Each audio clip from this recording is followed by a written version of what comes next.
Ya, jangan sampai Bunda menyimpan perasaan ini kepada suami. Ya, kalau Bunda tidak ingin menderita. Bahkan bisa bikin rumah tangga Bunda ini susah harmonis. Nah, perasaan apa saja sih itu? Oke, simak setelah yang satu ini ya, Bun.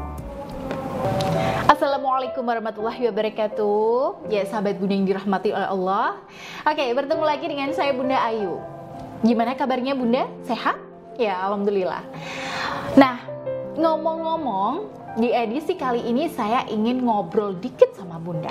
Nah, saya cukup sering mengamati kehidupan rumah tangga ya sepanjang perjalanan saya menangani masalah klien saya. Dan saya menemukan ketika perasaan ini nggak segera dibuang, ya yang terjadi kemudian adalah rumah tangga sering bertengkar, sering cekcok dan sulit harmonis.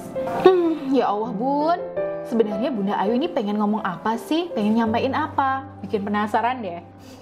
Oke Bunda, kita langsung aja ya Bun. Buat para sahabat Bunda, perasaan yang saya maksud di sini yang sebaiknya tidak terus-terusan disimpan adalah merasa berkorban buat suami.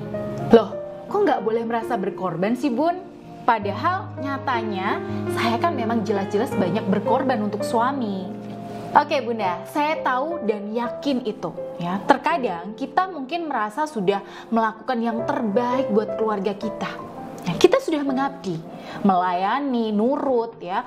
Bahkan sudah berusaha melakukan lebih dari kewajiban kita.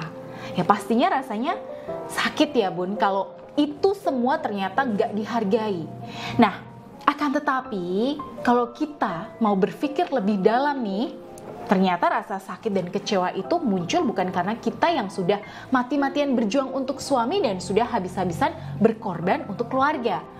Melainkan karena kita sudah merasa banyak berkorban dan mengharapkan balasan saat itu juga. Nah misalnya, gimana sih? Udah capek-capek dibikinin sarapan, malah nggak dimakan. Udah capek-capek dibantuin, tetap aja cuek. Ngucapin terima kasih aja enggak. Dasar egois. Oke, sebenarnya sih perasaan semacam ini wajar dan manusiawi juga ya Bunda. Tapi kalau porsinya terlalu berlebihan, ya ujungnya kita akan merasa berhak menuntut lebih dari suami. Nah akhirnya karena kita sudah merasa layak menuntut, ketika suami nggak bisa ngasih, ya kita jadi kecewa. Dan ujungnya kalau perasaan kecewa ini dipendam terus hanya karena kita merasa sudah banyak berkorban, ya kita akan jauh dari bahagia.